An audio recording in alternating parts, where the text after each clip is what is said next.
Do you keep seeing 111 or repeating signs, or think of someone you haven't seen for years and they call you minutes later? In this episode, you will learn how to use synchronicity for your spiritual growth, the difference between synchronicity and coincidence, and how to strengthen your intuition to receive the guidance you need by paying attention to synchronicity.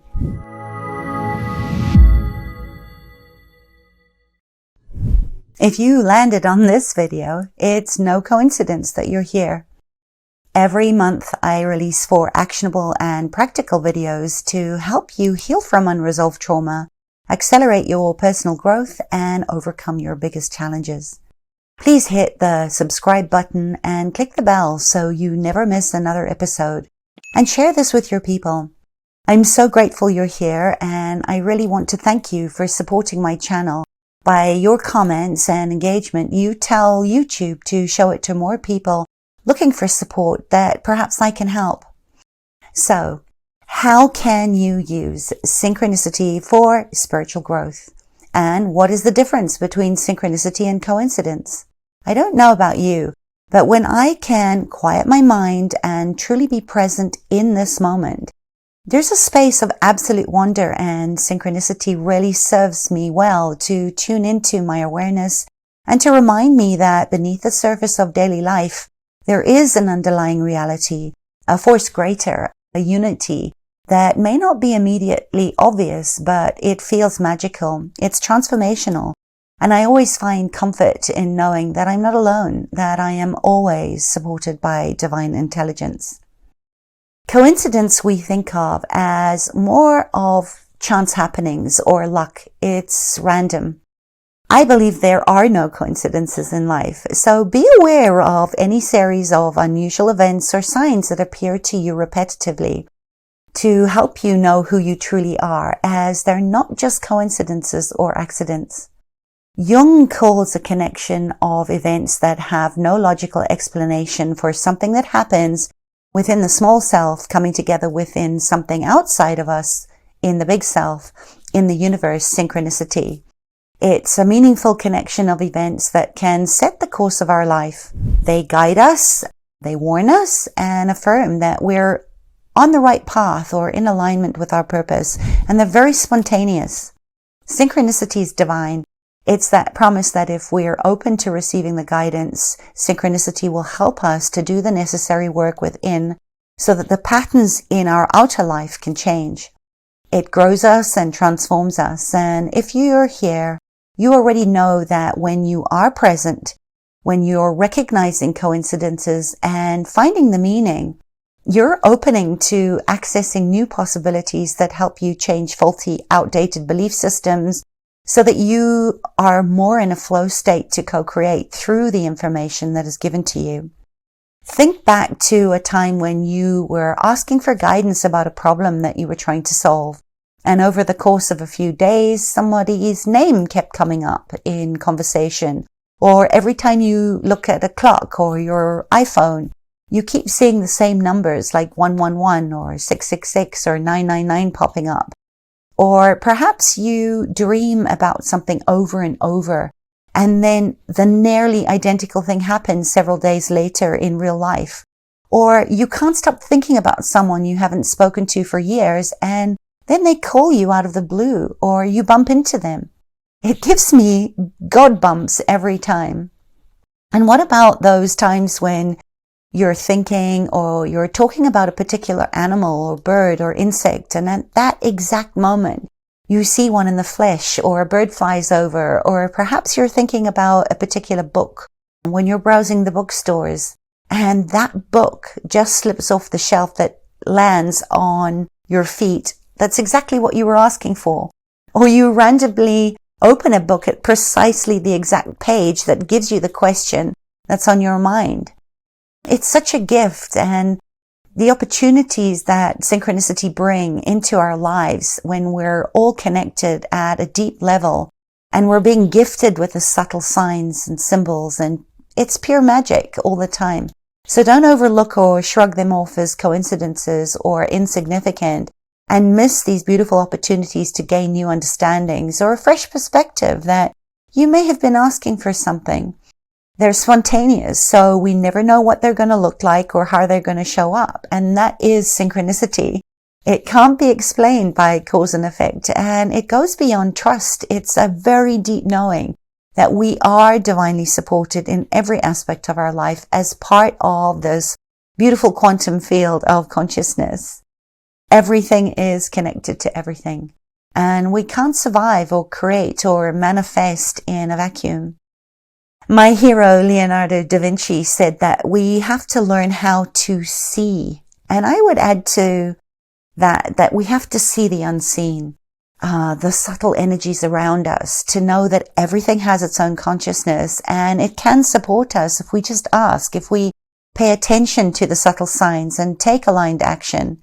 And in addition to the word synchronicity, Jung coined two other terms: collective unconsciousness and archetypes. The collective unconsciousness is like the DNA of humanity. It contains images that Jung calls archetypes that are common to us all through cultural backgrounds and nationality or religious beliefs. And we find images of these in folklore and fairy tales and dreams and totems and fantasies and mother and father and child, and in the trickster and all those universal images.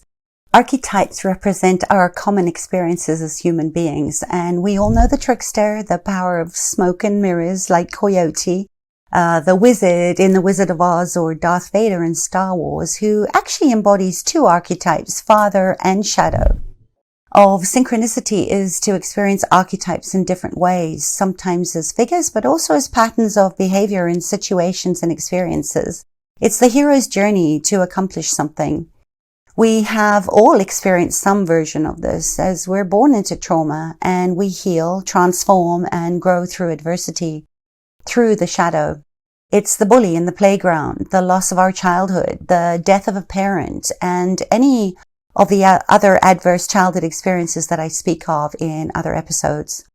All these types of events can foster synchronicity, in that they can startle us so deeply that we're forced to recognize them as something much more than random coincidences, as meaning-making creatures who are always trying to make sense of our world and our primal needs for safety and connection and belonging, to staying present to what is in each now moment. And by allowing yourself to receive, being in awe and seeing the magic is how we can bring ourselves back into a loving world. Think of synchronicity like the gas for your intuition, your psychic ability, your sixth sense. Synchronicity is meaningful chance. It's going somewhere without knowing why you choose to go, and you go anyway.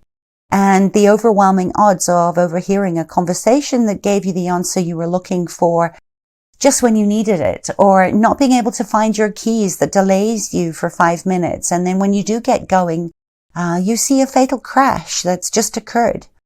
A few years ago, I was feeling completely burnt out, and I kept getting messages to slow down. And it was a crab crossing the road, or a tortoise magically appearing in my Waldorf garden. There were so many signs telling me to slow down, but I didn't listen. And then a couple of days later on my birthday, I was out on a horse ride with my friend and my daughter, who's a very competent rider, and all of a sudden her horse took off and she was screaming and shrieking.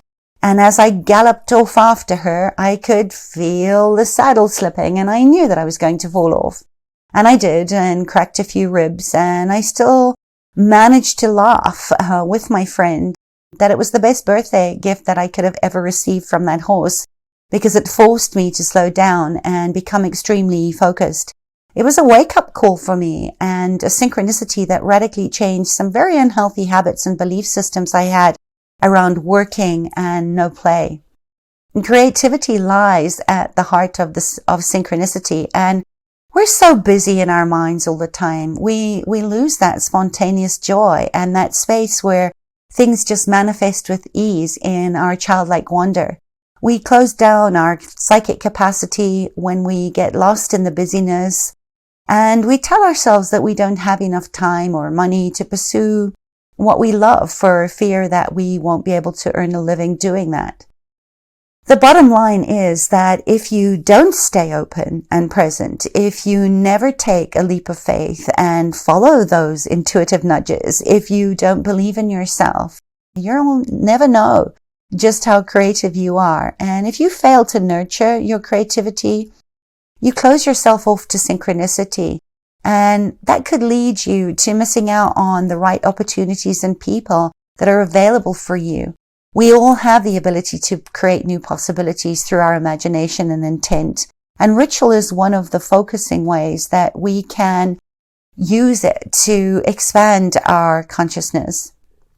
When I work with people that are just starting to open up to their intuitive capacities in my animal communication classes or in the ways that they are creating conscious business, I always encourage them to get curious about using the tools that are available in attuning their psychic development and for more synchronicity to show up so that they can grow their confidence in trusting their intuition. Divination tools like astrology, I Ching, tarot, oracle cards, I believe are messages in a physical form that your subconscious gives you the answers that you are looking for and shows you how the elements of your daily life are moved and shaped by the greater forces of primary reality. Synchronicity often occurs during the times of major transition, and let's face it, we're in a major transitional period right now. So pay attention to your dreams, where your superconscious roams freely through time and space. You can set the intention before you go to bed that you want to connect with someone or get messages from someone in the afterlife, and call in your helping spirits to help you to resolve a particular challenge. And while dream stories don't always make sense in sorting them out, when you wake up, you can get very clear messages, especially when it comes through contact with someone who has died very spontaneously. However you choose to welcome in more synchronicity into your life, just know that your intuition will deepen and your creativity will flourish beyond the law of attraction. When I wake up, my first request to the universe is to please show me something beautiful, and I'm always awestruck by how the day unfolds. Even when it is not always pleasant, it is exactly what I need in the moment. Not only will you observe events in new ways, you will actually start to draw events and people toward you in a way that is very different from before.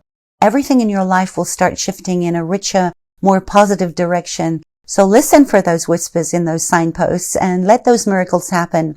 Put the word out to the universe that you're ready to receive divine guidance, and with practice, it will become easier for you to harness synchronicity by creating space in your mind and in your heart for it to manifest itself. Find the spiritual and the synchronicity in the ordinary. And always remember to give thanks and deep gratitude for everything that comes your way. Now that you know the difference between synchronicity and random coincidence and how to use it, let me know in the comments what magic synchronicities have appeared in your life. What kind of divination tools are your favorite? And what is staying present to receive the guidance helps you through?